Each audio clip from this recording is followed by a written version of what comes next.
দরুদ এত বড় ইবাদত, একবার দরুদ পড়লে আল্লাহ তাআলা 10টা রহমত দেন, 10টা গুনাহ মাফ করেন, 10টা মর্যাদা বাড়িয়ে দেন। আল্লাহর ফেরেশতারা দোয়া করে, আল্লাহর রাসূল সাল্লাল্লাহু আলাইহি ওয়াসাল্লামের কাছে দরুদ পৌঁছে দেওয়া হয়। পৌঁছানোর সময় আমার নাম, আমার বাবার নাম বলা হয়।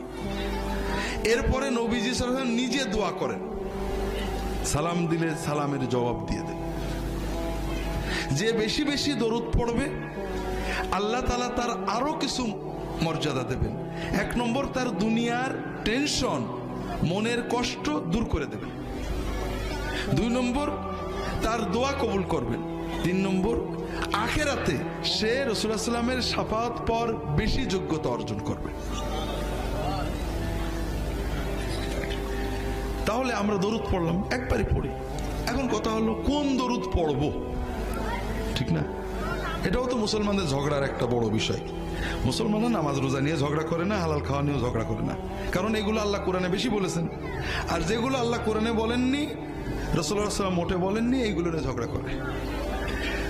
দরুদ আল্লাহর ইবাদত, ঠিক না ভাই?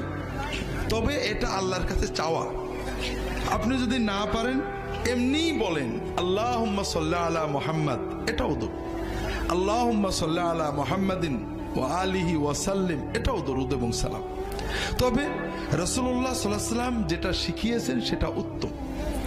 রাসূলুল্লাহ সাল্লাল্লাহু আলাইহি ওয়াসাল্লাম যেটা শিখিয়েছেন, আপনি যদি আল্লাহর কাছে নবীর, তার হাবিবের ভাষায় দরুদ পড়েন, দোয়া করেন, আল্লাহ বেশি খুশি হবে না? তাড়াতাড়ি কবুল হবে না? হ্যাঁ, এই জন্য রাসূলুল্লাহ সাল্লাল্লাহু আলাইহি ওয়াসাল্লাম আমাদেরকে দরুদ ইব্রাহিমে শিখিয়েছেন, নামাজে আমরা যেটা পড়ি। এছাড়াও ছোট ছোট দরুদ আছে, আমার রাহে বিলায়াতে অনেকগুলো দরুদের সুন্নত দরুদ আছে, পড়তে পারেন। যে কোনো দরুদ আপনি একবার পড়লেন, এখনো শেষ হয়নি, আপনি আল্লাহর জিকির করলেন আজানের সাথে, নবীর দরুদ পড়লেন। রাসূলুল্লাহ সাল্লাল্লাহু আলাইহি ওয়াসাল্লাম বলছেন, সুম্মা সাল্লু আলাইয়া, তোমরা আমার উপরে আজানের পরে দরুদ পড়বে। আমাদের দেশে নেই, বাংলাদেশের অনেক জায়গায় আছে। আজানের আগে দরুদ পড়ে, আবার আপত্তি করলে ঝগড়া করে, নবীর দরুদ পড়ো, তোমার কি?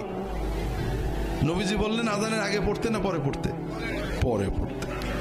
ভালো কাজ নবীজির নিয়মের বাইরে করলে কি ভালো থাকে?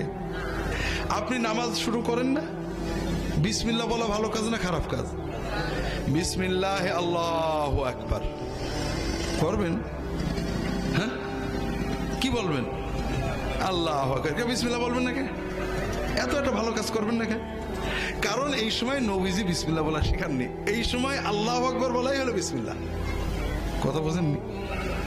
আবার যখন আমরা কুরবানি করবো, জবাই করবো, তখন কি বলবো? বিসমিল্লাহ আল্লাহু আকবার। এটা ঠিক আছে, ওই সময় নবীজি বিসমিল্লাহ আল্লাহু আকবার বলেছেন। কথা বোঝেননি? কাজেই ভালো কাজ, আপনি নামাজ পড়বেন, আউযু বিল্লাহি মিনাশ শাইতানির রাজিম, বিসমিল্লাহির রহমানির রহিম, আল্লাহু আকবার বলবেন নাকি?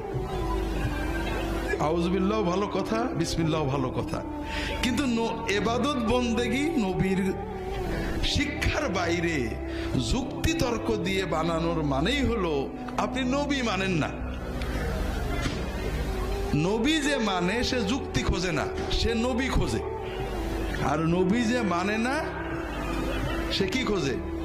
যুক্তি খোঁজে। আমার দেখতে হবে নবী কেমন করে করেছেন আলাইহিস সালাতু ওয়াস সালাম।